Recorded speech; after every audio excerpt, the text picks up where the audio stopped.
Hola, ¿qué tal? Bienvenidos a la Jaula del Nube y son entrevistas. Y esta vez está con nosotros Marta Pillero, que bueno, ella se dedica a la ciberseguridad, también a los riesgos, a los incidentes, a estarlos gestionando principalmente, y bueno, también a las políticas públicas en ciberseguridad, que ya nos estará hablando un poquito más del tema. Ella es de Argentina y también está mi compañero por aquí, Pool, del grupo Política del OYEC. Y antes que nada, pues, ¿cómo te encuentras el día de hoy, Marcela? Muchas gracias por la invitación. Acá estoy desde Buenos Aires. Acá estábamos charlando sobre los grandes invitados que han tenido, así que para mí es un enorme gusto compartir este espacio con ustedes y otra vez agradecerles la invitación. Bien, Marcela, y ahora sí que la primera pregunta obligada es, ¿desde qué edad te dedicas tú a esto de la informática y por qué decidiste, pues ahora sí que no como tal ciberseguridad, sino algo que me llama mucho la atención, esto de políticas públicas? Yo te sigo y a veces recomparto algunos de tus tweets donde veo que como que hay muchos documentos, cosas que tienen que ver con la parte de concientización. Que nos expliques un poquito más cuándo iniciaste en esto de la informática y por qué dedicarte a esto. Bueno, gracias por la pregunta, porque no soy hacker, ¿no? Eso es lo que ustedes primero tienen que saber, pero bueno, admiro a esa vocación. Y bueno, como han contado algunos de sus invitados, a mí me iba bien en matemáticas, ¿no? Entonces me gustaba matemáticas, en el secundario me iba bien, y bueno, yo soy de una localidad acá de Argentina, de Mar de Ajó, que es una localidad, un pueblo de los más no tiene nada de glamour. ¿Vieron cuando acá hay unas playas que son muy tops? Bueno, Mar de Ajó es como la más pobrecita, dedicada a la familia, pero es una playa muy tranquila de acá de la provincia de Buenos Aires. Y tenía una compañera que había estudiado ingeniería en sistemas y parecía una linda carrera, digamos, para aplicación de las matemáticas. Así que yo no tenía ni idea de informática cuando empecé a estudiar informática e ingeniería en sistemas en la Universidad Tecnológica Nacional. Y bueno, y así tuve una computadora como al tercer año recién de la carrera y fui programando o sea, mis habilidades técnicas siempre fueron horribles, pero bueno, terminé la carrera y en particular siempre me interesaron los temas de la organización. La carrera acá, Ingeniería en Sistemas de Información, tenía una parte que era estructuras de las organizaciones, recursos humanos, era más orientada a la gestión. Y siempre esa parte me pareció súper interesante. Y bueno, cuando terminé la carrera, yo mientras hice la carrera trabajaba en Policía Federal, acá en la ciudad, Policía Federal de Argentina, que todavía sigue siendo, trabajaba como administrativa, y justo que se dio cuando terminé la carrera, pasarme al área de delitos informáticos. Entonces, cuando terminé la carrera, se me dio la oportunidad de ir a trabajar a lo que llamaba en ese momento análisis criminal en 2003. eh, y ahí empecé un poco a hacer cursos de seguridad informática, porque claramente para investigar delitos informáticos hay que saber de seguridad informática. Así que esa fue, digamos, un poco la historia de mi acercamiento a la informática y a la seguridad informática. Entonces, bueno, lo que se hacía porque no había delitos informáticos, o sea, no había tipificados, eran los mismos delitos, nada más que cometido a través de medios informáticos, y iban a investigarse ahí. Y ahí empecé a hacer cursos de seguridad informática, porque todos los que estábamos ahí, digamos, la mayoría no tenían carreras, pero sí eran gente autodidacta que se dedicaba a investigar. Y eso fue súper interesante para mí, y en vez de dedicarme más a la parte técnica, me interesó la parte de delitos. O sea, ¿por qué eran los delitos? ¿Cómo era lo de la jurisdicción? ¿Por qué un delito era tal y no era otro? Entonces, siempre me interesó la parte legal, vinculada a lo legal, ¿no? Entonces digo, y, y así investigando, sin tener ningún tipo de conocimiento legal, iba leyendo más lo que en ese momento, por qué eran delitos, los debates jurídicos, ¿no? Este, y bueno, y así hice una especialización en criptografía y seguridad, porque era una beca de Policía Federal. Y así fue que seguí en estos temas de seguridad informática y de delitos. Y después me tocó porque me ofrecieron, ¿no? Yo tenía 2 trabajos, acá en Argentina siempre estamos corriendo con los temas económicos, tenía dos trabajos, trabajaba en Policía Federal y trabajaba haciendo auditoría de sistemas, y trabajaba como 12 horas. Entonces, bueno, me ofrecieron otro trabajo en la gestión de incidentes, que en ese momento era ARCERT, donde, bueno, iba a cobrar más o menos lo mismo, pero iba a tener 8 horas normales de trabajo. Así que me fui de policía y fui a trabajar a gestión de incidentes. Y un poco ahí me enamoré, digamos, de la gestión de incidentes, así como a alguien le gusta mucho el hacking, la función de la gestión de los equipos de respuesta a incidentes, así como seguridad informática, pero para un estado, para una comunidad específica, me parecía que era súper interesante, y bueno, más o menos 2008, 2011 fue cuando salió, no sé, salieron las órdenes ejecutivas de donde se nació el Cyber Framework de NIST, ¿no? Y entonces me parecía muy interesante cómo, desde el punto de vista de otros gobiernos, trabajaban con esto de la seguridad informática, ¿no? Y mientras tanto, además, ahí en ARCER había hackers, había gente súper capacitada, desarrollaban herramientas para hacer testeos de DNS en organismos de gobierno, trataban de hacer ya en ese momento, había unos proyectos sobre hacer recolección de logs y analizarlos, y esto es 2003, 2008 más o menos, y era para para toda la administración pública. Entonces me parecía que era súper interesante. Y bueno, así empecé a leer de cómo otros gobiernos, cómo otros estados abordaban ya no era seguridad informática, ¿no? Sino eran como normas políticas, iban abordando en distintos niveles esto de la ciberseguridad para la administración pública, para los gobiernos, y además que yo traía esto de los delitos informáticos, ¿no? Que es como nacen este problema, cómo se le da visibilidad en la sociedad, porque, bueno, básicamente empiezan los robos, ¿no? Las amenazas, todavía en ese momento el ransomware no era, o sea, había, pero esporádicamente, y no se hacían denuncias, ¿no? En ese momento había mucho denegación de servicio por ahí, ¿no? Entonces las investigaciones técnicas tampoco eran investigaciones muy técnicas, pero bueno, así que siempre me siguió interesando ese tema. Bueno, y después me tocó trabajar en normas de seguridad para servicios financieros en el Banco Central, y bueno, ahí también, digamos, desde el punto de vista de los bancos centrales suelen ser, las normas para los bancos suelen ser como dentro de la formalidad esto de la ciberseguridad, suelen ser como las primeras instituciones que ponen normas, ¿no? Porque básicamente ahí hay que proteger dinero, entonces se empieza a trabajar fuerte por ese lado. Así que bueno, fue un recorrido que me llegó y ahí en el medio trabajé con firma digital también, porque era, digamos, también dentro de las instituciones y dentro del comercio electrónico, ¿no? Esto acá nace como comercio electrónico, una herramienta, un instrumento para asegurar la identificación digital, ¿no? Era la firma digital, la infraestructura de clave pública que se usaba acá. Y ahí también haciendo normas para las AC, ¿no? Las autoridades certificantes.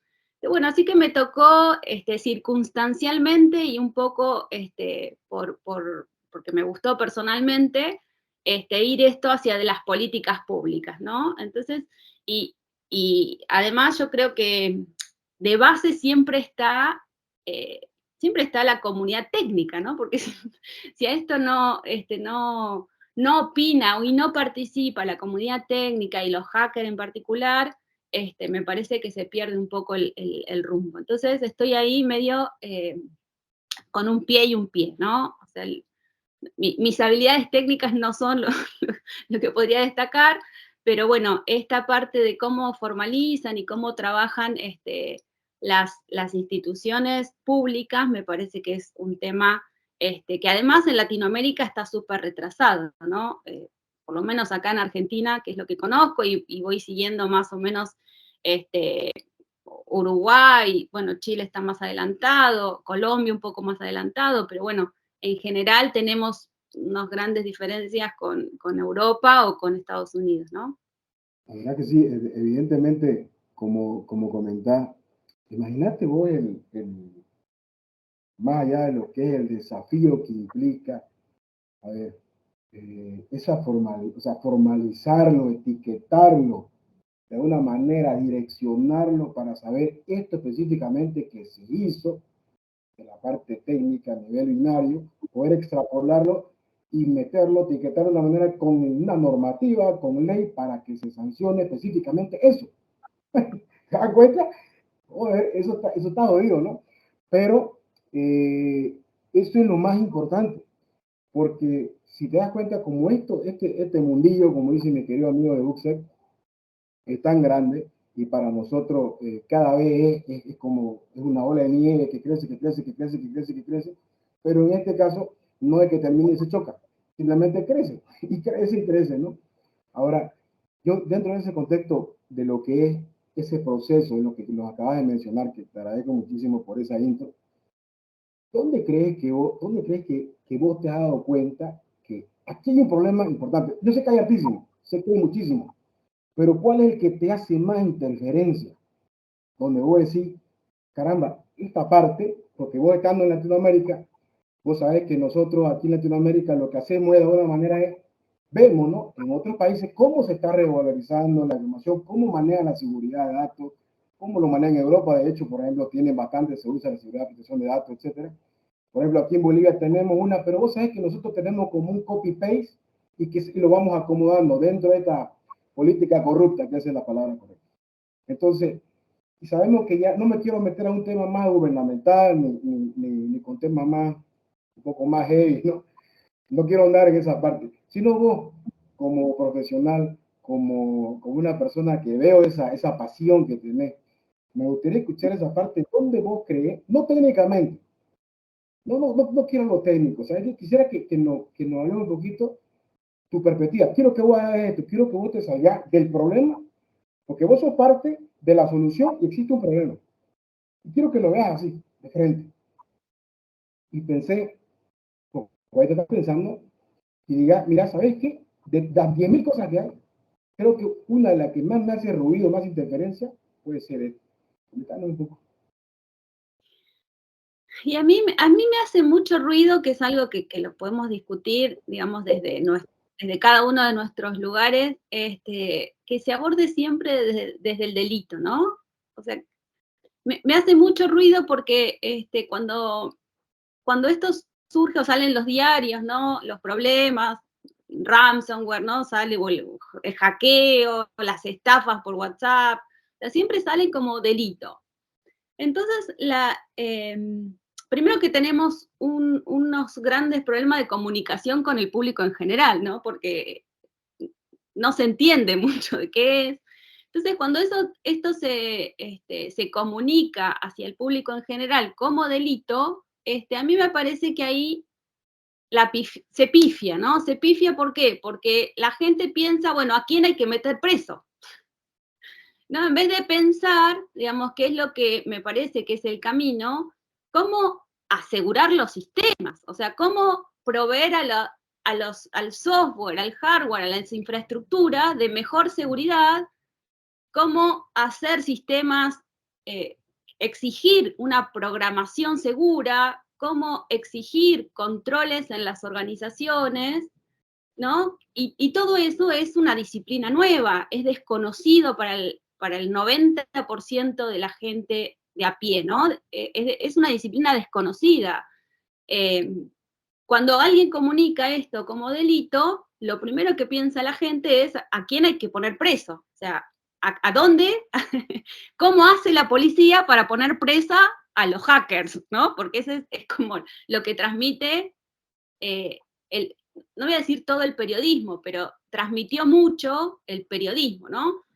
Entonces queda completamente aparte lo que yo creo que es más importante, ¿no? Que es, otra vez, que los sistemas se desarrollen con normas de seguridad, con lineamientos de programación segura, que las empresas integren controles, que cuando vayan a pensar un producto que tiene algo de tecnología, piensen en los riesgos y pongan controles para mitigarlos, ¿no? Que esa básicamente es la línea de las normativas, de los estándares, ¿no? Y aparte de gente que sepa implementar esos estándares, porque otra vez, digamos, el documento ahí, cualquier 27001, con los controles CIS, digamos, el documento no dice mucho, sino que es la implementación. Pero bueno, para implementar, porque en muchos lugares se habla de estándares internacionales de educación, pero después no se capacita, no hay planes de educación, no hay un incentivo al trabajo, no, se desconoce. Acá en Latinoamérica no hay muchos requisitos, no hay organismos de control que tengan las capacidades, ¿no? Como se dice ahora, para llevar adelante la implementación de esos estándares. Entonces me parece que ahí hay algo en la comunicación, ¿no? Que después se nos vuelve en contra, ¿no? Porque después, si esto va a pasar a la comunicación pública como delitos, uy, cuántos delitos que hay, entonces lo que exige la sociedad es que metan preso a más gente, ¿no? En vez de asegurar a los sistemas. A veces me parece que es como un tema clave, porque además no hay muchos comunicadores, digamos, esto de la seguridad informática, ciberseguridad, seguridad de la información, encima vamos cambiando, digamos, en términos generales se cambian los términos y no se entiende muy bien qué cosa es qué cosa, ni siquiera nosotros, digamos, los que se supone que somos expertos, muchas veces no nos ponemos de acuerdo, ¿no? Y los estándares tampoco son la claridad absoluta, ¿no? Yo a veces me peleo porque alguien dice que el cyber no incluye los aspectos del entorno físico, ¿no? Y me muero, si no, digamos, siempre hay algo físico ahí detrás, ¿no? También me peleo mucho con esto de la idea del ciberespacio como algo que no existe o que no tiene forma. Me parece un problema de comunicación, ¿no? En donde está básicamente lo que hay que arreglar, o sea, porque para que funcione o para construir lo que llaman un entorno de confianza o confianza digital, finalmente lo que hay que hacer son servicios digitales seguros, hay que implementar seguridad en el desarrollo, hay que controlar, o sea, no es escribir leyes o simplemente escribir leyes, ¿no? Sino planes de capacitación, concientización, promover digamos, todas las pruebas que va por el lado de la seguridad ofensiva, y bueno, y de ahí nos podemos pasar también a la parte más, por ahí activista, que es, digamos, hay proyectos donde estuve participando, donde es la protección de quienes reportan vulnerabilidades, ¿no? Porque todavía en muchos lugares, bueno, acá en Argentina ha pasado un par de veces, que se persigue, o sea, algo que obviamente cualquiera que entiende un poco más de esto le parece una barbaridad, pero bueno, pasó acá a un par de conocidos, de casos conocidos, de que han reportado vulnerabilidades y encima les inician causas judiciales, ¿no? Esto me parece, me parece un completo desastre, pero bueno, me parece que es parte del desconocimiento de estos temas, ¿no? Más allá de que nos pongamos de acuerdo 100% en la terminología que usemos. Bien, Marcela, a mí me interesa tocar el tema de algo de lo que hablaste en Criptonoticias, que es, bueno, hackers roban y publican datos de ciudadanos del Estado argentino, datos sensibles del PAMI, supongo que es su instituto, acá en México se llama INE, y para hacer, ahora sí que un resumen muy breve, se trata de 1.6 millones de archivos filtrados con un peso total de 831 gigabytes. La pregunta no es tanto de, pues, ¿por qué los hackearon? O a todo el mundo le pasa. O sea, creo que ya venimos de una situación donde se justifica mucho que la seguridad al 100% es muy difícil de obtener, pero no debería de ser una justificación para decir, bueno, pues si han hackeado a Sony, han hackeado a Microsoft, han hackeado a Mega, han hackeado a Twitter, pues que no me vayan a hackear a mí, ¿no? O sea, creo que también aquí el gobierno y las agencias federales ya han tomado como que, pues es muy común que hackeen a la gente y si me hackean a mí, pues, ¿qué tiene? Porque hackean a todo el mundo, ¿no? La pregunta va relacionada, un poco más profunda. Habemos algunos investigadores, yo me incluyo, sé que tú también por ahí haces algunas publicaciones, algunos de mis amigos que se dedican a la parte de OSINT o inteligencia, incluso personas que hemos tenido por aquí, especialistas en la jaula del noob, entrevistados, pues hacen como que esta labor de estar haciendo un poco de threat intelligence, metiéndose a ver qué se está filtrando, qué hay en la deep web, qué hacen los grupos de ransomware, y bueno, hacemos este trabajo de hacer como cybersecurity awareness, de estar como publicando que pues esto puede ser sensible, esto puede ser delicado, esto puede afectar a tu privacidad. El comentario que quiero escuchar de ti es, a mí me suelen atacar bastante por publicar estas cosas. Y no solamente eso, sino que, por ejemplo, publico algo con el fin de concientizar y me piden el link, quieren que se las venda o piensan que les voy a regalar ahí la información. Incluso algunos me empiezan a echar así como que debate o empiezan a echar guerra, porque a algunos no les parece de cómo pudiste atacar ese partido, no eres un buen ciudadano, no eres un buen demócrata. Pero creo que no entienden a veces la labor que estamos haciendo nosotros. ¿Tú qué opinas de este contexto donde pues publicamos, estamos incentivando a que las personas realmente se protejan? Es un poco un esfuerzo que a lo mejor no llega a ningún lado. Algunas otras personas también me han llegado a opinar como de, pues todos los días publican que se filtran bases de datos, pero pues yo no veo a las empresas disculpándose, ni arreglándolo, ni evitando la filtración, o tratando de hacer un takedown de estos lugares donde se están filtrando. ¿Cuál es tu opinión al respecto y cómo deberíamos de tratar este tipo de amenazas? ¿Es bueno publicarlas? ¿Cuál es tu opinión principal? Bueno, también me lo han preguntado desde el punto de vista de las personas por ahí. Una vez estaba charlando con alguien que no tenía mucha idea de seguridad, y me hizo el mismo comentario, ¿no? Y lo que yo pienso, no sé, yo tengo un tuit fijado que son los incidentes de Argentina.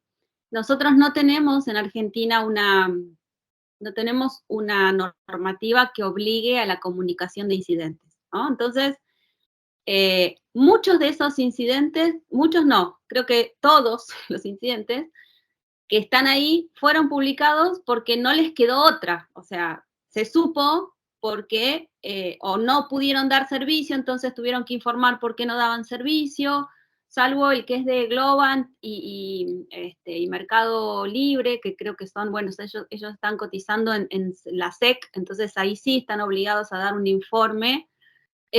Muchas veces nos enteramos precisamente por estos investigadores, ¿no? Como el caso de la CNB o en el caso del PAMI y muchos otros casos, digamos, los ciudadanos nos enteramos que los datos fueron publicados por los investigadores. O sea, si no nos enterábamos nunca. Entonces, de esa forma, y además, ¿cuál es el punto? El punto es que en otros países, por eso era la referencia inicial que me parecía muy importante, digamos, en otros países hay obligación de informar y hay obligación de decirle a los ciudadanos por protección de datos personales que sus datos fueron expuestos y que tienen, digamos, que tienen derecho a saberlo, ¿no? Por un derecho fundamental de protección de datos y de seguridad de los datos personales, a saber que esa información fue filtrada, ¿no? Fue afectada en un incidente de seguridad de datos personales, ¿no? Que ustedes, en México le llaman vulneración de datos, acá en Argentina son incidentes de protección de datos personales, en la Unión Europea le llaman data breach o personal data breach, ¿no? Y en cada país por ahí tiene un nombre diferente, pero hay un derecho reconocido, ¿no? Porque la protección de datos sí está mucho más difundida todavía que la ciberseguridad, que tenemos derecho, las personas, a saber si nuestros datos personales fueron expuestos, ¿no? Entonces, digamos, esa obligación que el Reglamento General de Protección de Datos Europeo ya lo incorporó y, digamos, de hace un montón de años ya hay obligación de informarles a las personas. Bueno, En el caso de Latinoamérica, donde todavía la regulación no lo exige, digamos, solamente nos enteramos por estos trabajos que hacen específicamente los investigadores de amenaza, ¿no? Como se les llama. Entonces, me parece que están haciendo en este caso un servicio a la comunidad, mientras, y creo que en Latinoamérica todavía falta un montón, ¿no? Para que las empresas, primero, para que salgan las regulaciones, después para que las autoridades controlen que esas regulaciones se cumplan en notificación de incidentes. Nosotros acá tenemos un proyecto de ley de protección de datos que incluye la notificación de incidentes de protección de datos, pero bueno, es un proyecto de ley que se inició hace un par de años y que está en tratamiento y que todavía va a llegar probablemente otro par de años. Entonces, me parece súper interesante y me parece un aporte de valor a la comunidad, digamos, que esta información, digamos, además, no es que si ustedes no la publican, no está, ¿no? No es que no pasó si no se publica, ¿no? La idea es que se publica y uno puede tomar algún tipo de medida para mitigar los riesgos, ¿no? Si se publica información, bueno, puede alertar a la mayoría de la gente para que, bueno, si lo vienen a engañar o si lo llaman por teléfono con alguna de esta información filtrada, que estén atentos porque básicamente puede ser información extraída de estos incidentes y esa información debería ayudar a protegernos, ¿no? Me parece que quien puede criticar esos temas es porque realmente no sabe, o no conoce, o no sabe de estos otros temas, ¿no? De que ya en el mundo esto, por distintos motivos, en Estados Unidos es más por defensa del consumidor, ¿no? Donde están las obligaciones de notificar a los clientes o a los consumidores cuando cuando se fuga información personal. Entonces, estas regulaciones vienen a ordenar ese tema. Otra vez, nosotros en Latinoamérica estamos todavía un poco más atrás y me parece que es una forma de adelantarse inclusive, ¿no? Pero bueno, en muchos casos tampoco se les da demasiada importancia. Eso me queda claro también. Yo veo este tema de, básicamente la protección de datos en el ámbito tecnológico me hace similitud a la práctica estoica. Tenemos que proteger lo que es nosotros, pues, porque yo creo y es mío, ¿es cierto? Porque al final de cuentas, ¿a quién le importa la información? Es a nosotros. Nosotros como usuarios, como tenemos que ser corresponsables de todo lo que compartimos en Internet, pero más allá de eso, dentro que existan regulaciones, dentro que exista un manejo apropiado, digámoslo, siempre vamos, creo que uno de los talones de Aquiles aquí es principalmente el de no te voy a hablar de inversión económica, sino realmente darle el grado de importancia. Porque si vos te pones a pensar, el que está arriba, realmente le importa. Porque aquí yo quiero que nos vamos un poco más allá, porque tanto vos como nosotros, como cualquiera, vamos a hacer excelente en nuestro trabajo. Vamos a dar lo mejor que podamos. Pero ¿qué pasa con el de más arriba? Que no sabemos si le importa o no le importa. Porque según dicen, les importa, hay que hacer esto, pero no entienden un carajo, disculpa la expresión, pero que esa es la verdad. Y como no le entienden, no les importa. ¿Y yo qué hago ahí? ¿Te das cuenta que nos quedamos con la normativa, con las intenciones y con todo el tema? Nos quedamos aquí pateando, como se dice, patada de ahogado. Entonces, ¿qué podemos hacer ante eso? Yo te estoy dando un escenario real y me gustaría escuchar tu opinión, porque por más que nosotros intentemos traducir, no le importa. Entonces, yo sabes que a veces tomo, por eso te hice ese comentario súper estoico, bien, lo veo súper, me gusta, de hecho, porque a veces las personas reaccionan ante el susto y ante la realidad, porque yo quiero extrapolarlo del ser humano, qué es lo que piensa, qué decide y por qué hace y por qué no le importa, ¿no? Yo me pongo a pensar, ¿por qué no le importa? ¿Será que quieren hacer gestión? ¿Será que ahora que está este atleta en tu país, el presidente, por ejemplo, no es un tema político, hay cosas que comparto como que no comparto él, pero te das cuenta que en todos los discursos y todo lo que hablan, al final de cuentas, ¿qué es lo que les importa? Son ellos. Al hombre ahorita le importa su posición. Yo creo que ahí estamos mal. ¿no? Entonces, tomando en cuenta de que por esta parte lo tenemos resuelto, ¿cómo se podría mejorar y hacer teniendo un equipo? Ahorita, por ejemplo, somos un equipo, me considero que somos un equipo, vos sos muy conocido en esta área, tenemos también muchos colegas que son conocidos en la área, en la materia legal, en la materia de incidentes, en la materia Blue, Red Team, etc. Normativa y todo lo que sea necesario. Pero siempre veo que el tema, ¿qué hacemos ahora? ¿Cómo lo regulamos? ¿Cómo lo vamos? Entonces, eso es un proceso, a poquito. Pero ¿sabes dónde creo que está el principal factor acá? Hay que ir a la persona adecuada. ¿Quién será la persona adecuada? No sé. Entonces, yo te planteo lo siguiente. ¿Cómo podríamos avanzar un poco, más allá de estos temas que ya sé que lo entendés bastante bien? ¿Cómo podríamos de alguna manera escalar ese obstáculo? Porque no quiero saltarlo, porque para mí escalarlo es de una manera poder llegar, o sea, quiero subir, quiero avanzar, pero que se entienda lo que se está haciendo, ¿no?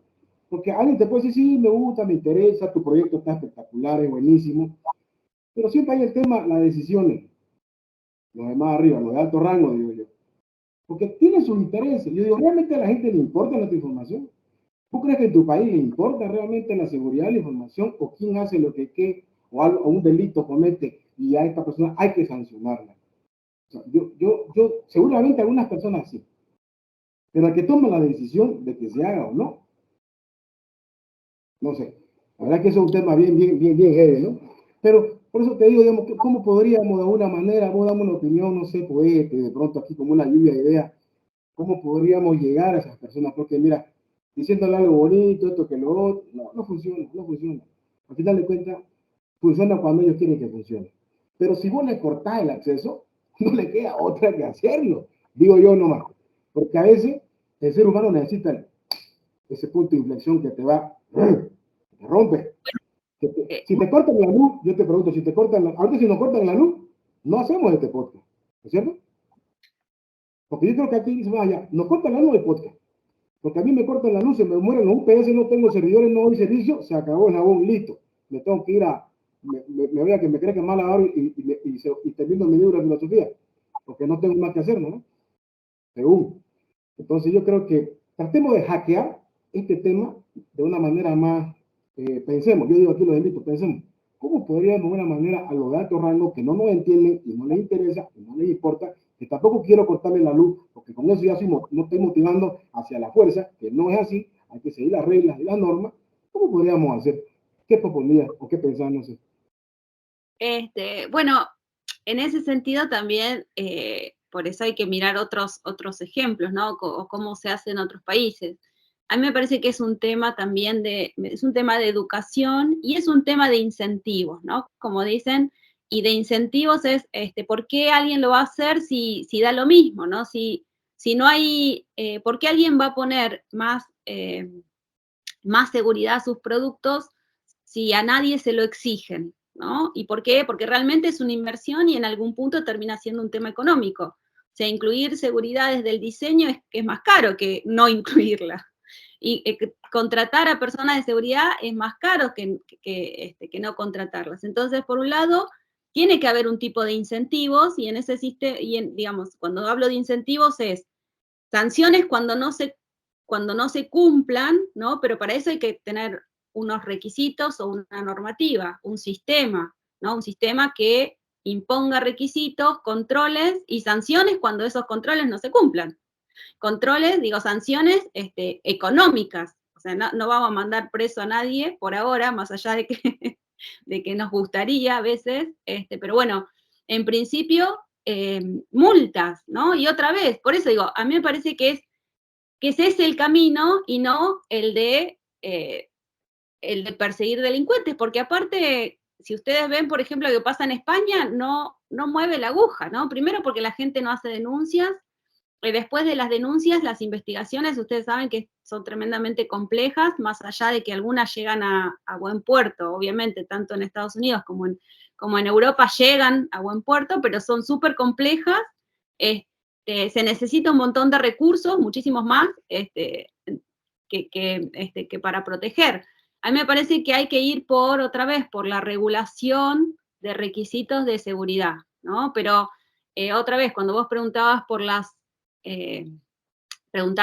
tomadores de decisiones, las tomadoras de decisiones, el problema de la seguridad, de la ciberseguridad en términos formales, no es demasiado conocido, ¿sí? Otra vez, los requisitos, porque en los bancos centrales hay requisitos y hay auditorías. Está bien, todos sabemos que no cubre, ¿no? No cubre todos los problemas de seguridad, eso está claro, pero cubre una gran cantidad y además hay requisitos y se tienen que controlar. Y si no se cumplen, se sancionan, ¿no? Se incluyen sanciones a los bancos, a las entidades financieras.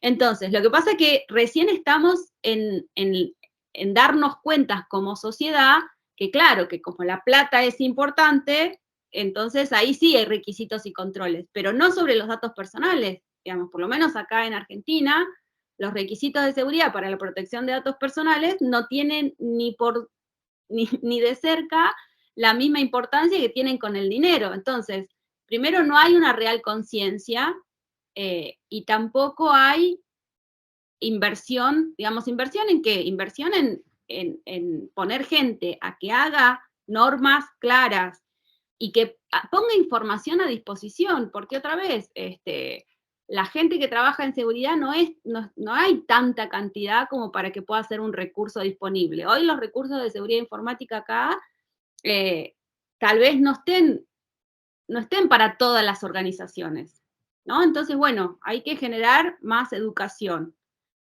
Acá en Argentina, por ejemplo, no tenemos capacitación desde el punto de vista, nosotros tenemos universidades públicas y en las universidades públicas recién hay una tecnicatura en ciberseguridad, ¿no? No sé, debe haber 100 universidades. Bueno, una tiene una tecnicatura en ciberseguridad y las carreras de informática tienen una materia técnica. O sea, todo lo del riesgo, todas las cuestiones que hacen a la seguridad por diseño, seguridad y privacidad por diseño, no se enseñan en ningún lado.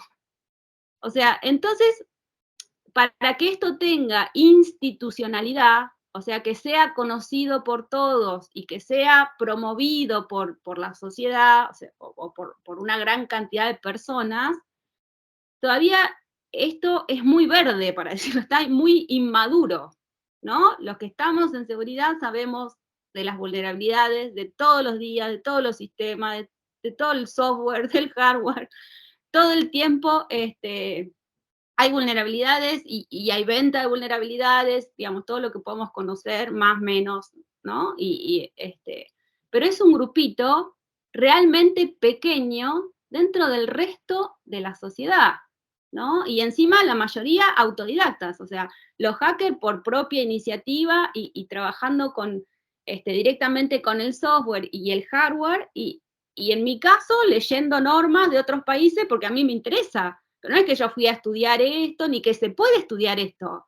Cuando hay gente que quiere estudiar, o sea, ¿dónde va a estudiar políticas públicas de ciberseguridad? Nadie. ¿Dónde? Ni siquiera hay una carrera. Si uno es ingeniero, medio que no entra porque la regulación es de abogados. Y si uno es abogado, no va a entender nada de los temas técnicos. Y ni siquiera está pensada esa multidisciplinaridad que necesita esto, ¿no? Porque obviamente yo no voy a ser mi abogada, porque no me interesa, pero sí creo que puedo aportar a que se regule de una manera más apropiada, ¿no? Pero yo no voy a decir cuál es el marco jurídico donde esto tiene que funcionar. Y probablemente un abogado no pueda identificar cuáles son los estándares necesarios para implementar en sistemas de control industrial, ¿no? Que no son los mismos que los de sistemas financieros, que no son los mismos que los sistemas médicos. Entonces, falta un montón de educación, un montón, porque también hay personas en todos nuestros países, en México, en Bolivia, en Colombia, en Paraguay, hay personas que saben de estos temas. No hace falta irse tampoco ni a Europa ni a Estados Unidos. Hay personas muy estudiosas con muchísima experiencia que pueden aportar, pero son autodidactas, o sea, cada uno de nosotros somos autodidactas en lo nuestro, no hay institucionalidad de estos temas, ¿no? Entonces, me parece que todavía es muy inmaduro. Y volviendo a la pregunta original, se trata, digamos, por eso a mí me gusta participar de charlas como esta, porque es una forma, y me gusta tuitear de estos temas, porque yo creo que no es porque yo sepa mucho, yo, digamos, otra vez, leo y me parece que esto está bueno y que lo quiero compartir y a alguien le parecerá interesante. Pero a mí me gustaría que haya cursos, me gustaría que haya carreras y formación, porque, porque obviamente nosotros que somos autodidactas en esto, si uno lo estudia de manera sistemática, probablemente pueda aportar mucho más, ¿no? Y una planificación de carrera probablemente pueda sacar profesionales que puedan dar respuesta a estos problemas que sabemos que no tienen solución, porque la verdad es que no, o sea, no están teniendo solución ni siquiera en aquellos países, ¿no? Y esto ustedes y nosotros que hablamos con gente de otros países lo sabemos también, o sea, por más que haya regulación, no son temas que están resueltos, ¿no? Son temas que están como están viviendo, están naciendo y se están desarrollando. Entonces, otra vez, compartir y en estas cuestiones nuevas también que trae la informática, desde el desarrollo, la experiencia del usuario y el gobierno de datos y el aprendizaje automático. Encima, cada vez son más cosas, y bueno, lo que nos queda es contar nuestras experiencias, llamar a más gente a que estudie, y poder llegar un poco a los que toman decisiones, ¿no? Que yo creo que es cuestión de tiempo de que estas disciplinas también maduren, ¿no? Y va a llegar lamentablemente a fuerza de incidentes, eso no me cabe dudas, lamentablemente, porque es así como muestra la experiencia, ¿no? Cuando hay incidentes gravísimos, entonces empiezan a ver qué es lo que falta y cómo se puede encauzar el problema, digo yo, porque solucionar me parece que todavía estamos lejos.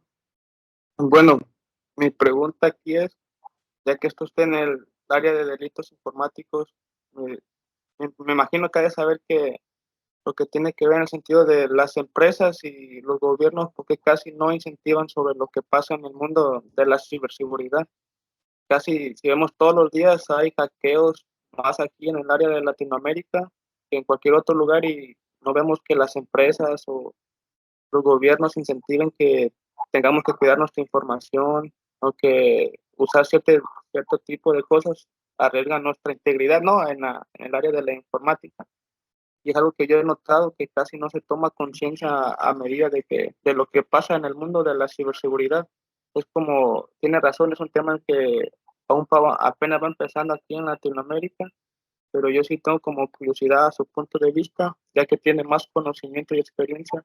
¿Por qué cree que no se incentive sobre la seguridad o sobre estos temas? ¿Cree que sea más por negocio, ya que el usuario, pues, yo como usuario ya me daría miedo utilizar un celular o computadora por lo que pasa, ¿no? Pero mi pregunta es, ¿usted qué opina o por qué no se incentiva tanto en lo que pasa alrededor sobre estos temas? Y yo creo que un poco, digamos, hay campañas, pero tienen que, necesita mayor difusión, mayores recursos, ¿no? Para estas campañas. Y otra vez me parece que no hay suficientes personas trabajando en esto, ¿no? Y desde todos los puntos de vista. Hoy la ciberseguridad, digamos, muchas veces lo que decía al principio es que se ve como delito, y la verdad que el delito es como la última barrera, ¿no? Como dicen los abogados, el delito es la última barrera que la sociedad pone para castigar a las personas en sus conductas, ¿no? Entonces, esto debería prevenirse muchísimo antes, ¿no? De hecho, la unidad de trabajo de la ciberseguridad para mí es el incidente, que bueno, algunos incidentes pueden ser delitos o no. Entonces, trabajar en la concientización de las personas es sumamente importante hoy, pero yo creo que mucho más importante, por ejemplo, es trabajar en la concientización o en las normativas obligatorias para la incorporación de seguridad en los servicios digitales, ¿no? Si no, me parece que es cargar al usuario final con la responsabilidad de asegurar la información en un contexto que para el usuario final, para los usuarios comunes, no tienen idea de cómo funciona, me parece que es un poco, me parece que es abusivo, ¿no? Eso de volcarle a las personas y de pronto quienes ganan plata con servicios digitales no tienen ningún tipo de problema, ¿no? Hacen servicios que son malos, ponen en riesgo a los datos personales y ellos no tienen problema. Y los usuarios que no tienen, digamos que, no sé, mi mamá, o sea, las personas que no trabajan ni en seguridad ni en tecnología, tienen la obligación de proteger su información. Me parece realmente un enfoque, conceptualmente, ¿no? Me parece un enfoque equivocado. Más allá de que, por supuesto, considero que hay que darle información a las personas para protegerse, pero me parece que el mayor esfuerzo habría que hacerlo en aquellos que ganan plata con los servicios digitales, ¿no? Que deberían hacer servicios más seguros y a las empresas que utilizan tecnología tener requisitos para que incorporen en sus procesos seguridad, y si no lo hacen, sancionarlas, ¿no? Y por supuesto, cada vez va a haber menos recomendaciones para los usuarios finales, pobre que hoy es donde recae la mayor responsabilidad, parece, en configuraciones seguras, ¿no? En no pueden dejar la información en ningún lado, ¿no? Cada vez que uno lee un decálogo de concientización para el usuario final, es una lista enorme de cosas que no puede hacer con la tecnología. Entonces, me parece que es que mientras, por supuesto que mientras no se arregle esto, hay que darles recomendaciones, porque no queda otra, digamos, porque es una cuestión de supervivencia. Pero me parece que enfocar el problema desde ese lado me parece injusto, me parece así conceptualmente injusto. Bien, ahorita revisando por aquí el portal de argentina.gov.ar, veo que, por ejemplo, tienen un apartado para la parte de delitos informáticos en Argentina, pero pues quiero ahora sí como que ser muy reincidente en lo mismo que estamos ahorita comentando. Por ejemplo, entras al cert.ar, es una paginita como muy simple, trae una actualización de la norma, información, te brinda un correo de reportes@cert.ar, puede que lo revisen, puede que no lo revisen, digamos que no hay un seguimiento formal, no hay forma de levantar un ticket, no sabes si un agente ya tomó tu caso, si se va, si alguien va a leer el correo, si va a llegar a la bandeja de spam. Digamos que desde mi punto de vista, no digo que en México sea diferente, de hecho es muy similar, crean policías cibernéticas, pero a veces marcas, me ha llegado a pasar, porque ahora sí que nadie necesita de la policía cibernética, pero a veces cuando ya te dedicas a esta área o andas ahora sí que de hacker ético y tiene problemas algún cliente con ese tipo de situaciones, mando ahí el reporte, la carta, nunca pasa nada. Esto es algo realmente lamentable, es como si pues llegara ahí al buzón del spam y esto pues obviamente no nos beneficia. Hay un apartado todavía un poquito como más efectivo precisamente en la parte del CERT. Es como una especie de formulario donde tú agarras, reportas alguna cosa y pues supongo que se guarda en una base de datos o de igual manera se manda un mail. Aquí el punto es precisamente, yo creo que las personas no reportan porque no existe estos mecanismos, vamos a llamarle como de contabilidad y certidumbre de qué reporté, qué incidente hay. Yo creo que no se toma con la seriedad.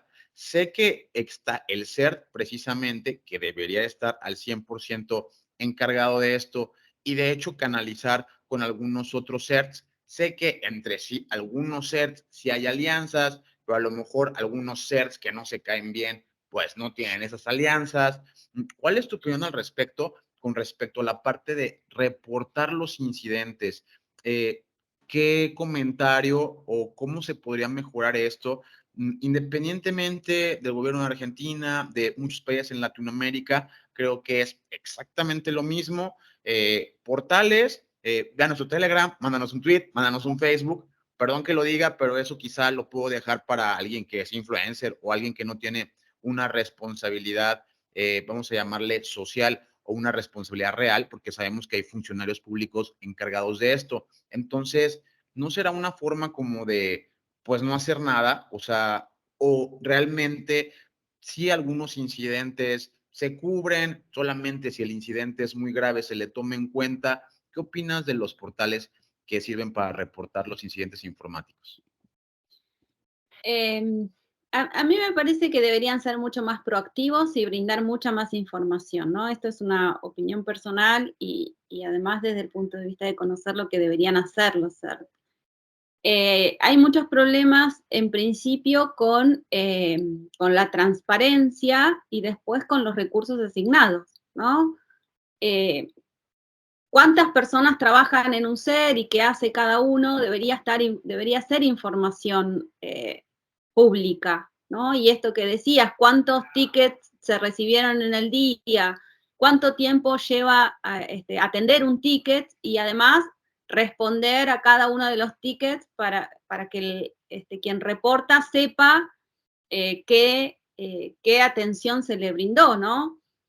Esto requiere muchos recursos capacitados, ¿no? En principio, y además los equipos de respuesta a incidentes tienen una comunidad objetivo. Por ejemplo, el CERT de Argentina, el CERT-ART, atiende a la comunidad de organismos de gobierno, ¿no? Entonces, me ha pasado que alguien quiso reportar una vulnerabilidad en una institución médica, ¿no? Entonces, digo, mira, no hay un CER que atienda vulnerabilidades de instituciones médicas. Ahora, yo entiendo la gravedad de que haya, digamos, una vulnerabilidad que pueda dejar información de salud, ¿no? Datos personales de salud expuestos. Entonces, digo, bueno, reportale al CERT. Me pasó con un investigador de amenazas,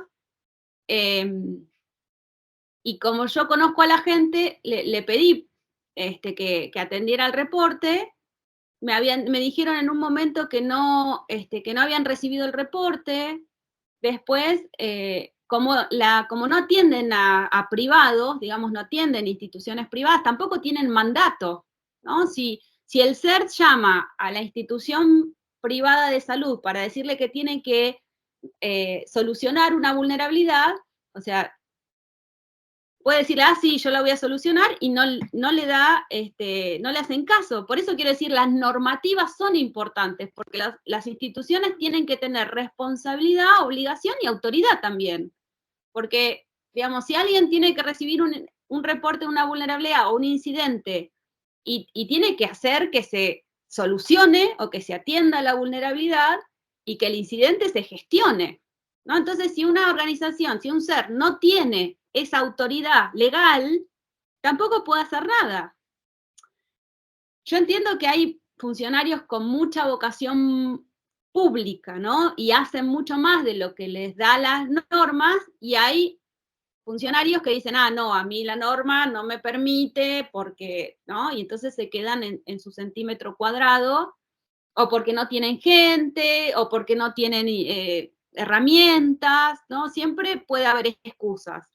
Finalmente me parece que es otra vez, que es un problema que no se atiende porque no se conoce y tampoco hay una comunidad que esté reclamando eso, ¿no?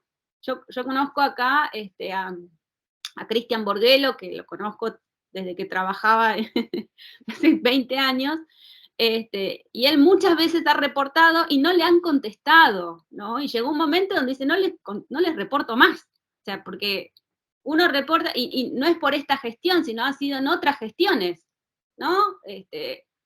Mira, le reporté esto y no me contestan, reporté esto y gracias, o sea, ¿cómo gracias?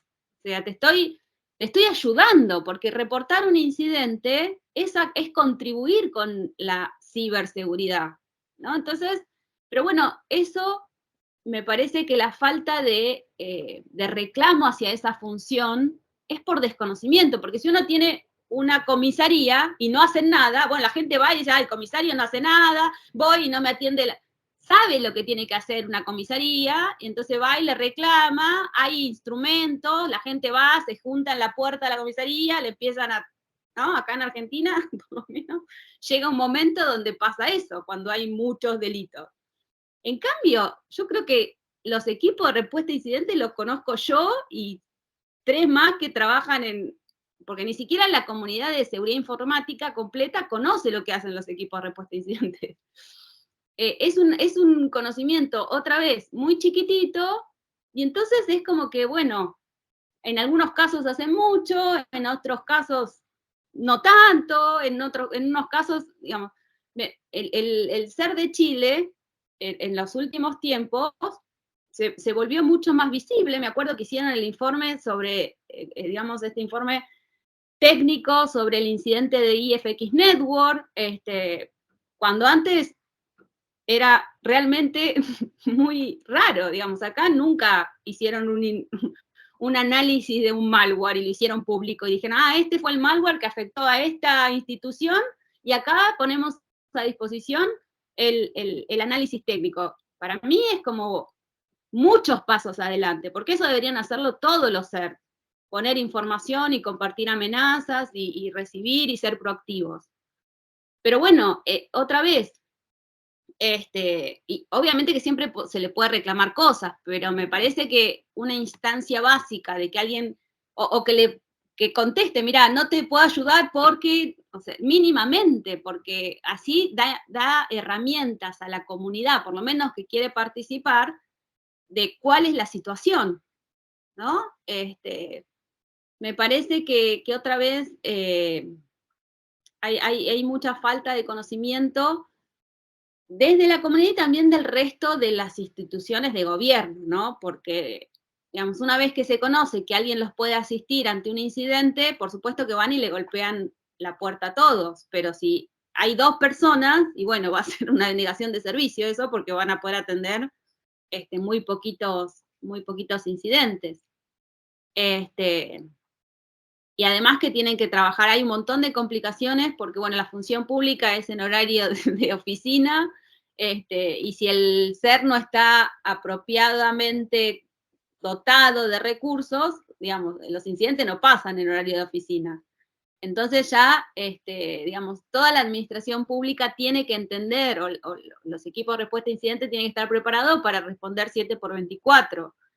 Entonces, tienen unas complicaciones administrativas y bueno, por eso digo que es un tema que todavía no está en despliegue completo, pero bueno, esperemos que los ejemplos, ahí Chile está un poco más avanzado en estos últimos años, 2, 3 años que han puesto un poco,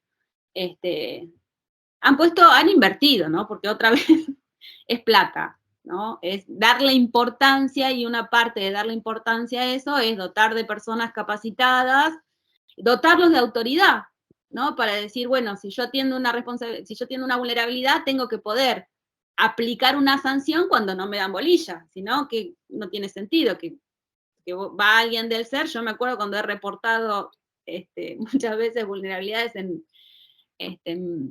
en sitios web de municipios acá, me contestaron eso, pero si le hackean la NASA, ¿yo qué querés que haga? Y me contestaron así, entonces, digamos, esto fue hace muchísimos años, pero quiero decir, o sea, es una falta de respeto a la institución, ¿no? Uno no le dice no le dice a una autoridad, si yo no, la verdad que no puedo, no sé, si le roban a otro, entonces a mí, obvio que me van a robar, o sea, no entra, si entra esa respuesta posible es porque el tema ni se conoce, ni se sabe, ni hay requisitos mínimos para decir, no, señor, usted tiene que tener sus sistemas actualizados mínimamente, y si no, usted está en falta. Entonces, bueno, todavía me parece que es un tema que nosotros por ahí hay cosas que las conocemos mucho, pero que no son de conocimiento mucho más fuera de un círculo, ¿no? La verdad que toda la razón, hay donde perderse, ¿no? Marcela, ¿y cómo manejar el equilibrio de tu tiempo, vida personal, con toda esta pasión y toda esa intensa que ha sido hoy día? Porque sabes que esa intensidad me encanta, porque de hecho, para mí las personas que realmente se lo toman personal, pero de una manera muy buena, porque cuando yo tengo a veces algún tema, algún incidente en mi vida y que tenga que ver con la tecnología o intrapersonal, interpersonal, qué sé yo, es un poco complicado, ¿no? Yo te pregunto, ¿cómo manejar, cómo tener un equilibrio ahí entre tu vida personal, si que se mezcle con tantas cosas que imagino que tenés, y al mismo tiempo sin enganchar, si, ¿qué tipo de herramientas utilizas en el día a día, como por ejemplo para, que ese es un tips que me parece interesante compartir con todos, ¿qué tipo de herramientas utilizas para tu agenda? Por ejemplo, cuando uno tiene su checklist diario, manejar orden del día, ta, ta, ta, ta, ta, o hacer tu lista infinita y lo vas haciendo mientras vas, mientras, no sé, pues, mientras se puede, qué sé yo. Contame un poco. Bueno, no tengo mucho equilibrio, lo siento. Mi familia pobre me sufre. Mi hijo pequeño tiene 13 años, y mi señor pareja me aguantan básicamente con todo esto. Obviamente que los que hacemos esto nos gusta mucho, por distintas, es un problema, ¿no? Que nos guste mucho porque nos gusta nuestro trabajo y entonces podemos pasarnos horas y horas y horas. Este, y bueno, creo que tenemos alrededor, hemos conseguido gente que nos puede bancar, ¿no? Como es esto hasta cierto momento. Hay veces que tenemos dos quiebres y bueno, nos vamos de vacaciones, nos despejamos un poco, hacemos ahí un equilibrio en algún periodo de tiempo, pero bueno, me parece que los que nos dedicamos a esto porque realmente nos gusta, es un poco más fuerte que nosotros, ¿no? Yo entiendo la idea del equilibrio. Lo que trato de hacer es,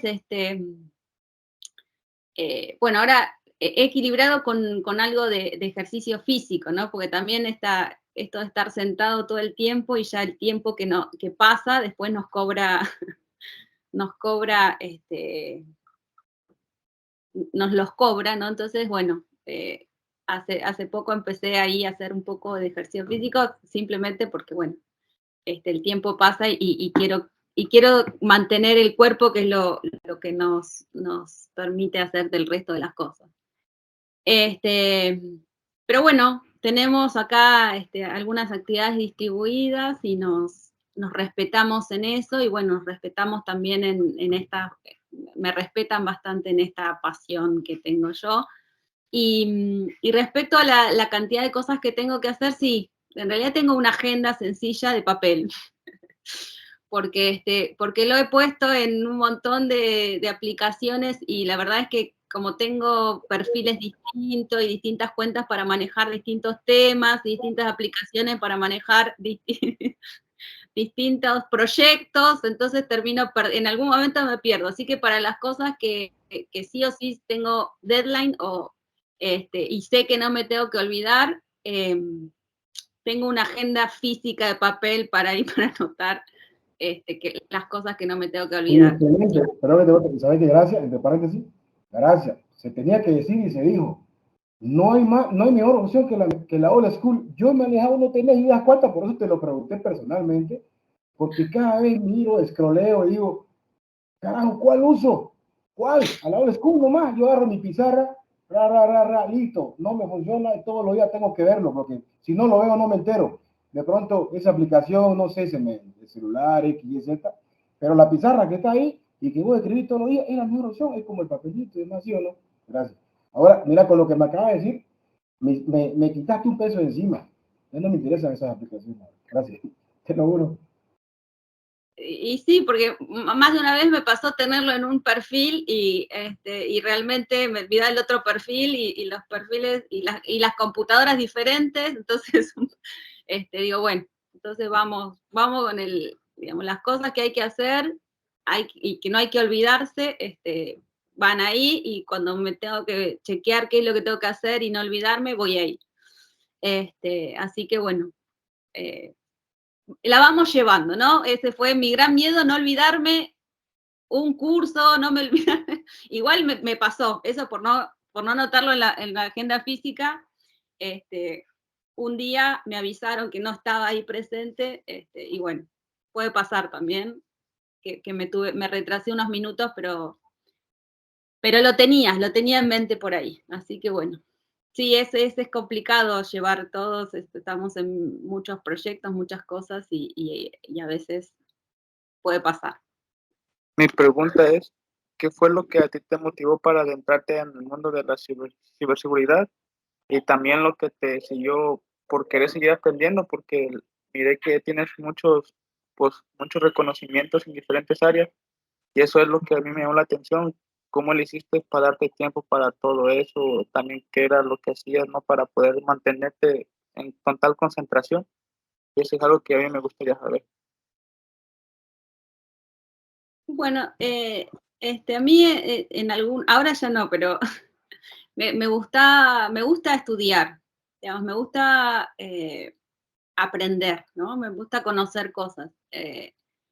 Y en algún momento siempre hay una curiosidad, ¿no? Yo decía que estaba en delitos informáticos y me interesaba mucho saber esto del derecho, cómo funciona el derecho, por qué el delito, o sea, y las tipificaciones, ¿no? Y obviamente que cuando uno no tiene formación, tiene que empezar a leer una cosa y se va por una rama y se va por otra, y en algún momento tiene que cortar una rama y seguir por algún lado, y bueno, y así es como, es curiosidad, ¿no? Uno tiene curiosidad por saber cómo funciona un software o cómo encontrarle algún fallo o encontrarle alguna falla de diseño. Y a mí me gusta, soy curiosa en eso, ¿no? Cómo manejan otros países la ciberseguridad y por qué, de dónde vienen las regulaciones. O sea, también respondiendo a la misma pregunta, o sea, ¿cómo hacemos que esto funcione mejor? Nada más que o sea, mi curiosidad es cómo hacen otros países para que esto funcione mejor. Entonces, en esa idea voy leyendo las cosas que van saliendo y por ahí leo cosas de gobierno digital y digo, este país lo enganchó por acá, leo de estándares de organizaciones internacionales, de la OCDE, donde dice, bueno, seguridad digital, riesgos, o leo documentos de la ONU, me interesan, por ahí sé muy poquitas cosas, o muy perdidas y de repente conozco a alguien que me las puede unir, ¿no? Es curiosidad, paciencia y obviamente sentarse a leer, ¿no? Como yo digo, bueno, a algunos les gusta sentarse a programar y a algunos les gusta sentarse a buscar vulnerabilidades, a mí me gusta sentarme a ver cómo abordan estos temas otros países, ¿no? Entonces me parece que me gusta. No, y siempre es algo incompleto, ¿no? Porque nunca uno llega a entender del todo, siempre quedan cosas como colgadas, siempre hay cosas por aprender. Pero bueno, me parece que es una forma me parece que también es una forma de contribuir, ¿no? Porque alguien lo tiene que hacer, de última, y en principio, de hecho, nunca trabajé de esto, ¿no? No me pagan por, por leer hasta hoy, ¿no? Hasta hace un año, más o menos, que bueno, que trabajo en donde sí me piden que aporte en estos temas, entonces puedo usar todo eso que yo había leído en algún momento, y puedo traerlo para promover ideas, ¿no? Entonces, entendiendo también que a uno no siempre le dan bolilla, ¿no? Y que las ideas por ahí también son, digamos, son partes de ideas más grandes que todavía necesitan desarrollarse. Entonces, bueno, es paciencia también. Bien, pues bueno, ha habido una gran proliferación de los ciberataques y los ciberdelitos.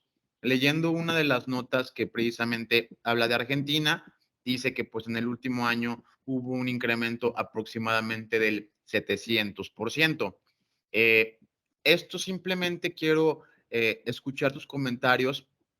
Por ejemplo, aquí en México tenemos problemas comunes como la seguridad pública, problemas para gestionar el agua, problemas de corrupción, problemas con el narcotráfico, pero pues ninguna de estas tiene este crecimiento tan exponencial como de elevarse 7x o 700% en cuestión de incidentes. Si esto lo sumamos a la poca, ahora sí que regulación, la falta de reporteo, pues nos podemos ver en un ambiente propiamente hostil. Desde mi comentario personal, pues muchas personas que acudan a nosotros nos mandan mensaje por Twitter, por Facebook o demás. Uno de los mensajes más comunes es, me hackearon mi YouTube, tenía un montón de seguidores, me hackearon mi Twitter, me hackearon mi WhatsApp, me hackearon mi Face, mi Instagram. Entonces, pues ya no es una situación donde las personas que son violentadas en su ciberseguridad tienen que ser empresas muy reconocidas, famosas o propiamente tecnológicas. Creo que esto ha pasado a afectar al usuario final primordialmente por medio de ingeniería social y de phishing.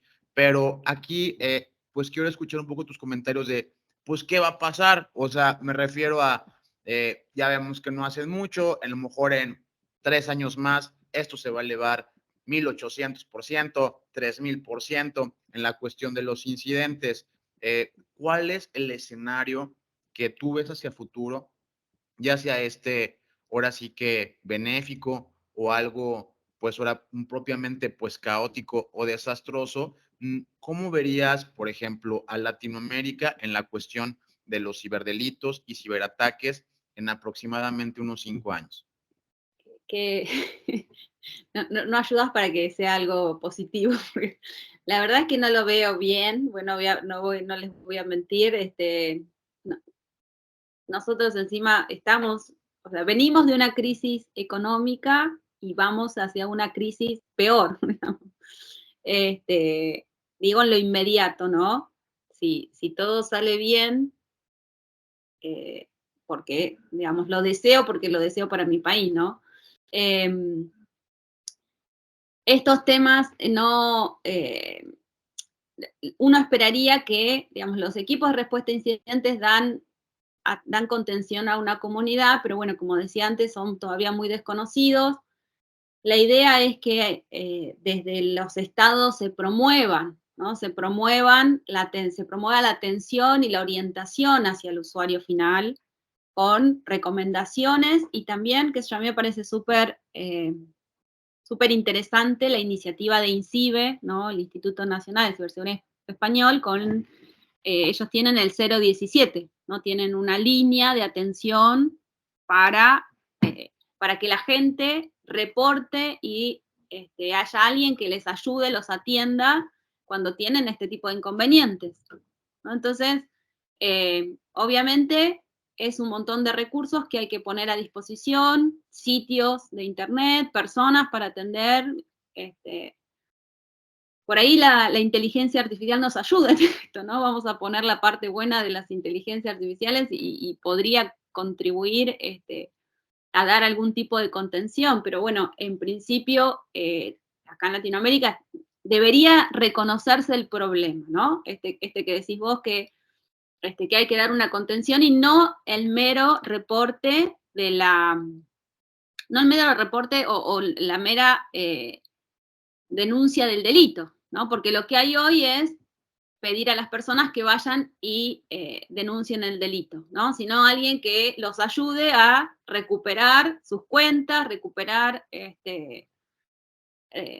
la información, ¿no? O que haya servicios disponibles para asistirlos, no para buscar al delincuente, sino para poder recuperarse del incidente, ¿no? Todos estos que mencionabas vos, que son muchísimos acá, pero bueno, hoy lo único que se puede hacer es esto, es denunciar, y de hecho el Ministerio Público Fiscal acá, creo que mencionaste un reporte del Ministerio Público Fiscal, del UFESI, la Unidad Fiscal de Cibercrimen. Hoy es bastante conocido y ellos ponen a disposición cierta información, ¿no? Para recuperar cuentas de WhatsApp o para recuperar, y tienen así cierto acercamiento con estas empresas para para mejorar la atención. Pero todavía son temas súper desconocidos y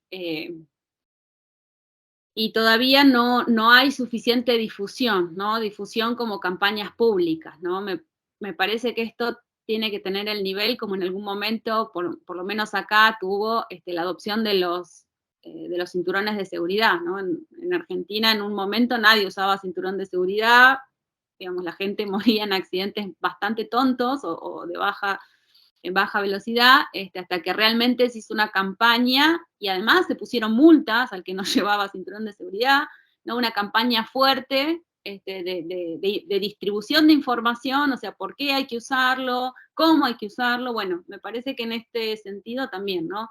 Las campañas tienen que ser así masivas y abordarse desde distintos lados, proveyendo información, ¿no? Disponibilizando información para las personas comunes y también poniendo incentivos, ¿no?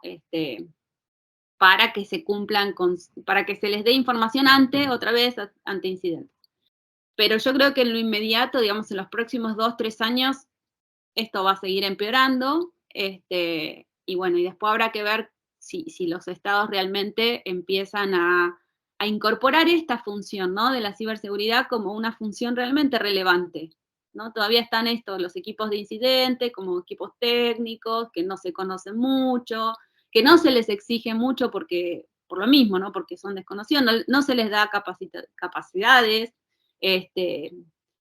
no, digamos, uno no sabe, tiene que buscar ahí y tienen poca información, pero bueno, todavía falta mucho y también falta que se considere como una política de Estado, ¿no? Que sobreviva otra vez que sobreviva a los gobiernos, independientemente de cuál sea la orientación política, ¿no? Digamos, como sobrevive hoy otra vez la denuncia de delitos, ¿no? Uno no deja, no hagamos, no tratemos los delitos porque subió un gobierno o el otro. De última, tratarán mejor o peor, pero digamos, es una función del Estado totalmente reconocida. En este caso, la de ciberseguridad recién está en construcción, no es una función muy conocida, ¿no? Inclusive muchas veces otra vez se confunde con esta del delito, y no es la del delito. Entonces me parece todavía que estamos ahí como construyendo en Latinoamérica esta nueva función de ciberseguridad que tienen que adoptar los estados.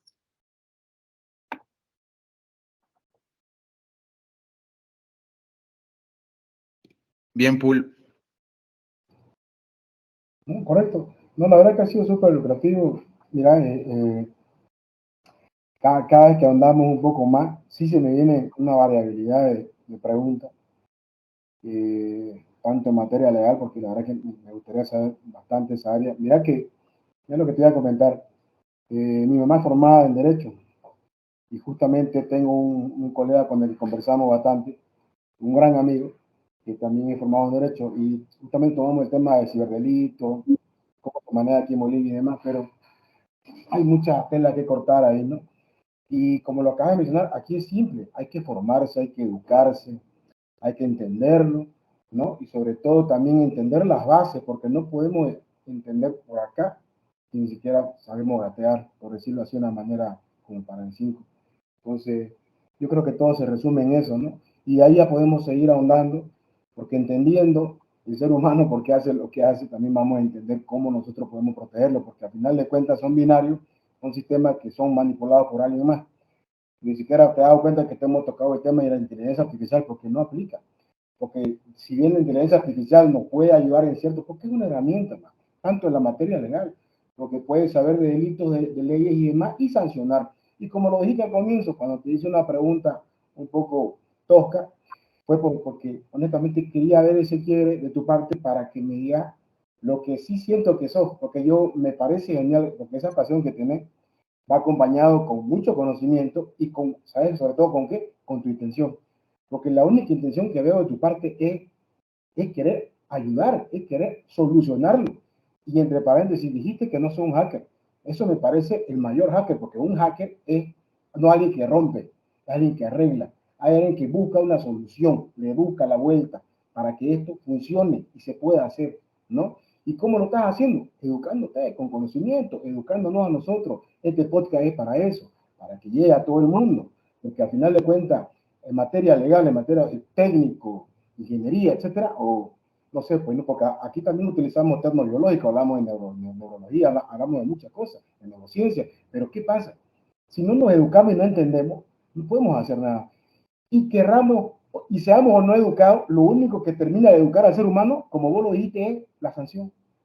La sanción educa en toda parte, de muchos, muchos siglos atrás. Vos no sé lo que es, pagas, listo, ya está. Y la sanción tiene que ser así, es multa. Otro día me comentaban, oye, ¿por qué un amigo chileno me dice que estaba queriendo cruzar una avenida acá en mi ciudad, en Santa Cruz, en la Sierra Bolivia? Saludos a este amigo. Me dijo, estuve parado 15 minutos, nadie me dio paso. Yo le decía, ok, ¿y cómo es en tu ciudad? Obviamente, tenemos la misma infraestructura, pero el vehículo, el auto, para. Correcto. ¿Sabes por qué? No, obviamente, porque la gente lo entiende. ¿Y vos por qué crees que entiende eso la gente? Porque si no, pues lo multa. Gracias. Correcto. Otros me decían, oye, increíble cómo aquí somos unos homo sapiens de mierda, porque aquí, mira, parecemos unos animales y esto que el otro manejando. Porque no, nadie nos sanciona. Porque si hay sanción, te educan. Porque estos sapiens están por todas partes. Y al final de cuentas son educados, no porque tengan educación. Disculpadme, a veces son unos catetos. Es porque los sancionan.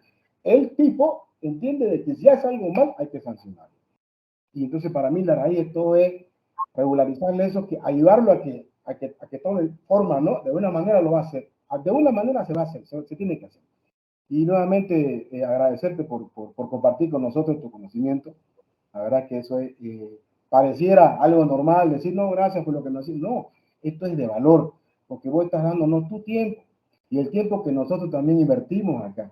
Porque, como dicen, no, el billete no es valor, el valor es un intercambio. La economía es un intercambio de conocimiento, ideas, lo que pensamos, lo que queremos hacer. Aquí lo que se quiere es solucionar, hackeando, pensando, haciendo, ¿es cierto? Pero la cosa se hace haciendo, se aprende haciendo. Y aquí lo que acabamos de hacer me parece genial. Gracias por tu tiempo, la verdad que excelente. No, bueno, muchas gracias a ustedes y también, ¿no? Creo que esta comunidad latinoamericana me parece que también se necesita mucho. Los problemas son más o menos los mismos, no exactamente, pero son más o menos los mismos.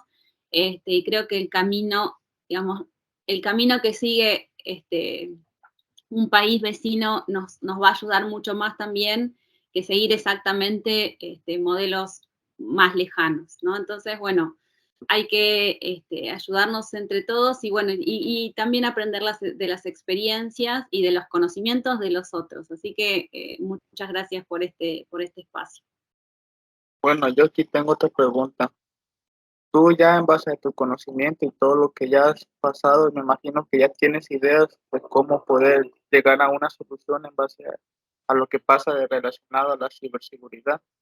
¿Y tú qué consejo le darías a mí como, bueno, yo ya conozco un poco, pero a un usuario que desconoce de estos temas, cómo lo incentivarías o le ayudarías a que pudiera comprender mejor estos temas?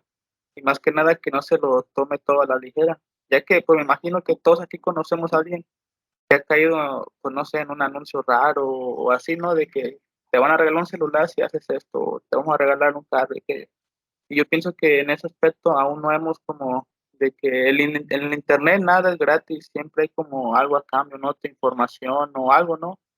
Y es lo que yo tengo también curiosidad porque somos muy fáciles de manipular y ya tú ya que ya estás más relacionado en este campo, me imagino que ya tienes como soluciones o conclusiones en base a otros países que han pasado por lo mismo.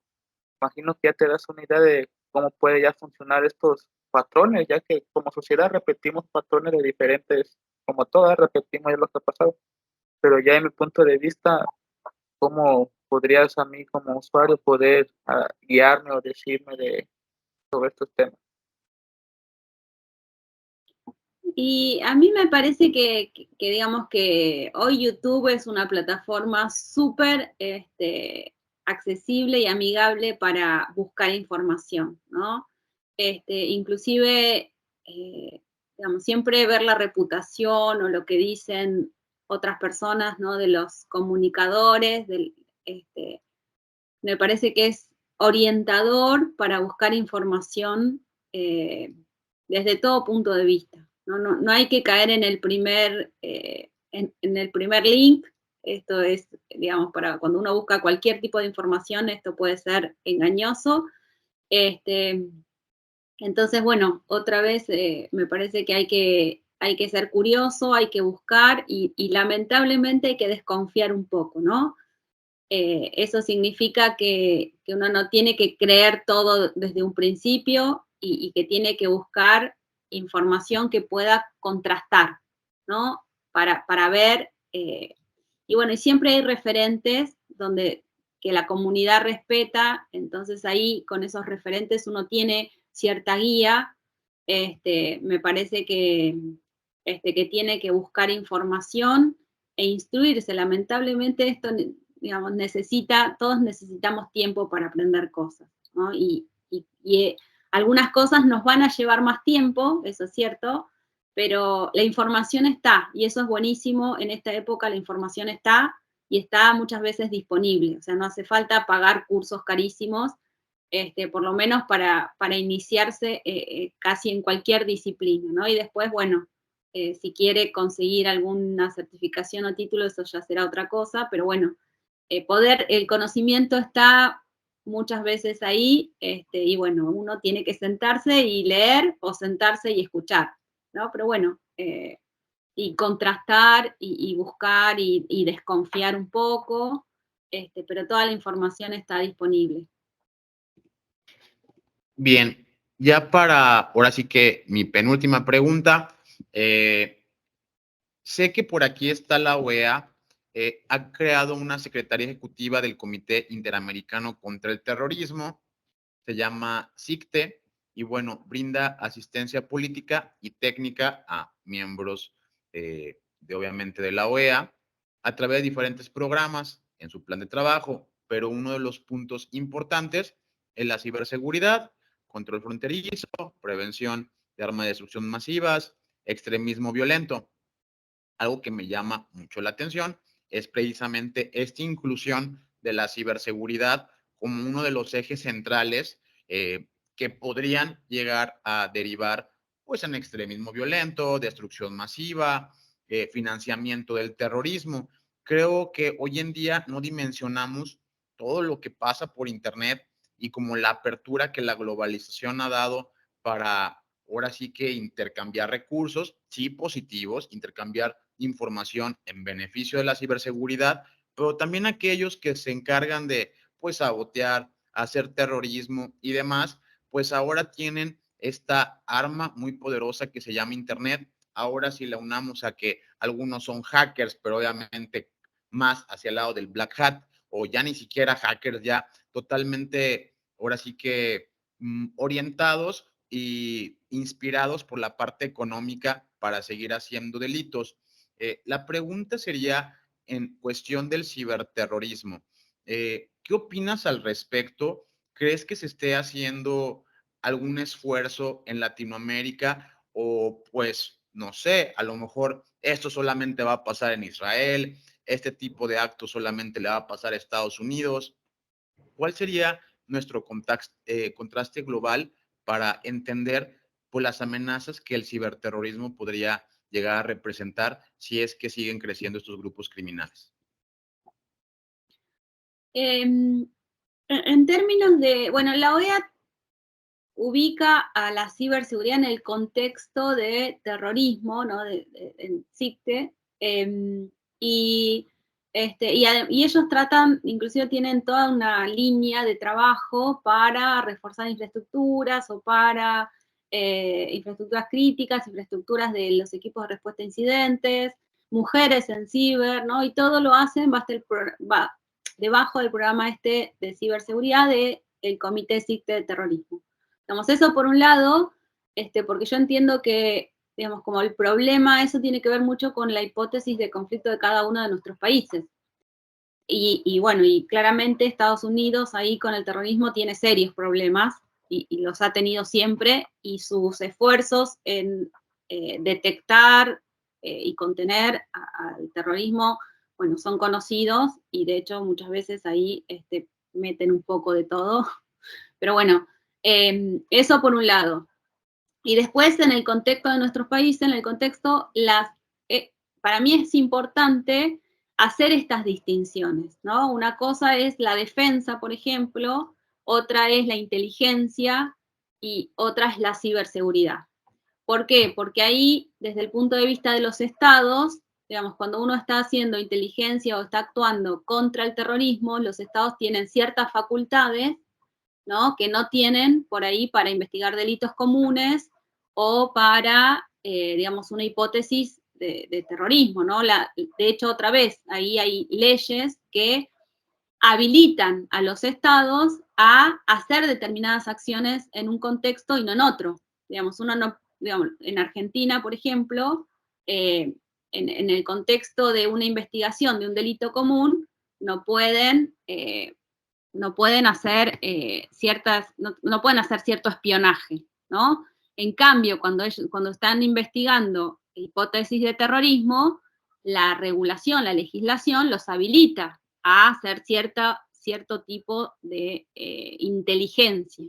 Entonces, ¿cuánta inversión hay en esas áreas de trabajo? Tiene que ver con cuán comprometido está cada uno de esos países con las hipótesis de terrorismo o hipótesis, en el caso de la defensa, de conflicto con otros países, ¿no?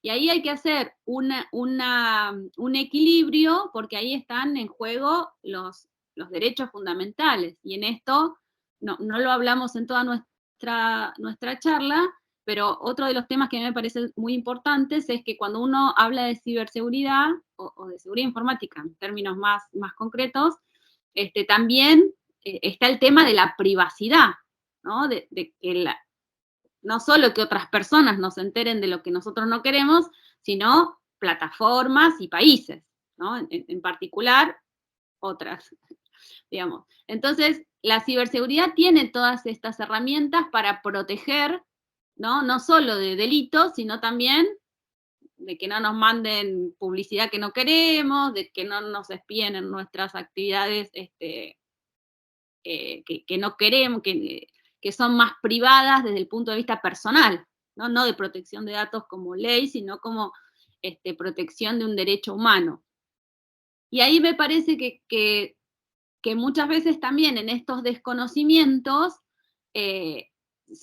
mezclar ciberseguridad con inteligencia o con terrorismo puede llegar a traer esos riesgos, ¿no? Digamos, si un Estado está combatiendo el terrorismo, a ese Estado va a tener facultades para espiar a las personas. Entonces hay que ser muy cuidadosos en qué contexto, porque yo estoy muy de acuerdo que se investigue el terrorismo, porque el terrorismo hace un daño tremendo, ¿no? Pero por ahí, y lo pongo en estos términos concretos, si la autoridad de ciberseguridad va a estar en inteligencia, digamos, en un país como Argentina, donde las hipótesis de terrorismo no son gravísimas, o sea, hemos tenido actos de terrorismo porque nos ha ocurrido, pero digamos, no es una hipótesis constante, ¿no? Entonces, para mí sería un error, ¿no?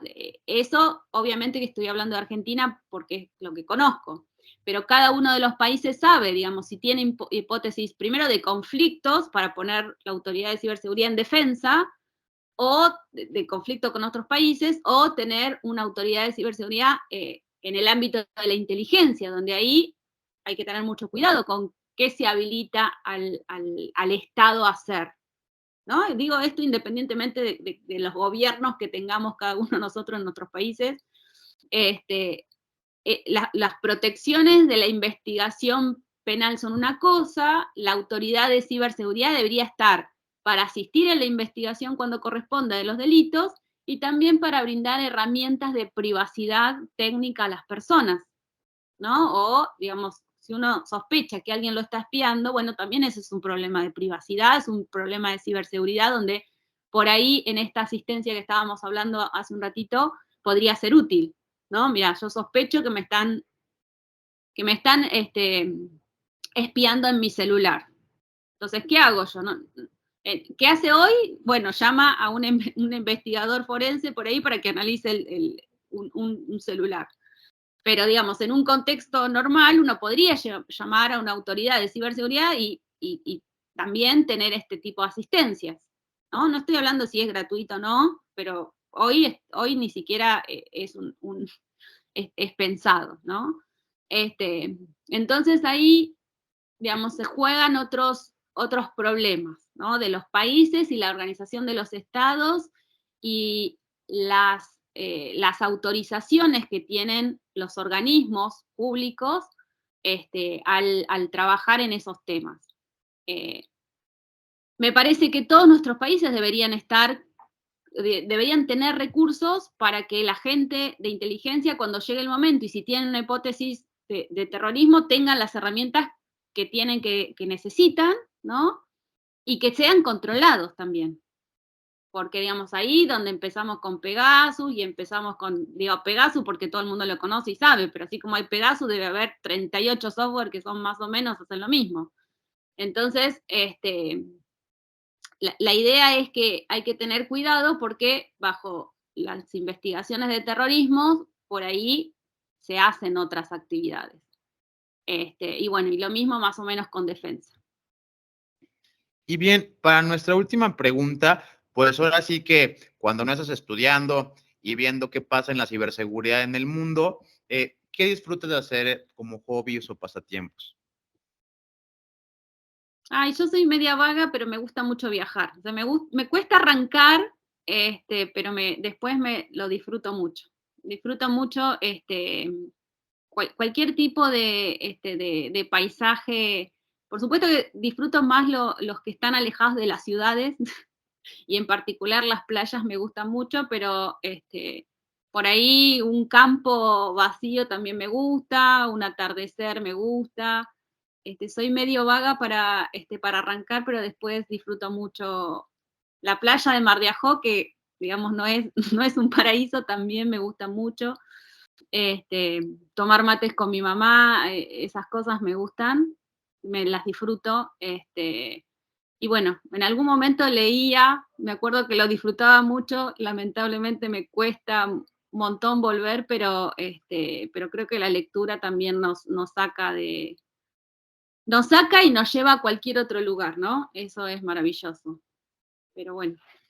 Pues muchas gracias, Marcela. En verdad ha sido un honor tenerte aquí en la jaula del noob. Así que ya lo saben en casa, pues ahora sí que este contexto de la ciberseguridad no solamente es estar hackeando y meter a la técnica y estar programando, es un contexto también político, hay leyes, regulaciones y hacia dónde vayamos avanzando en esta materia. Muchas gracias a todos. Esto fue la jaula del noob.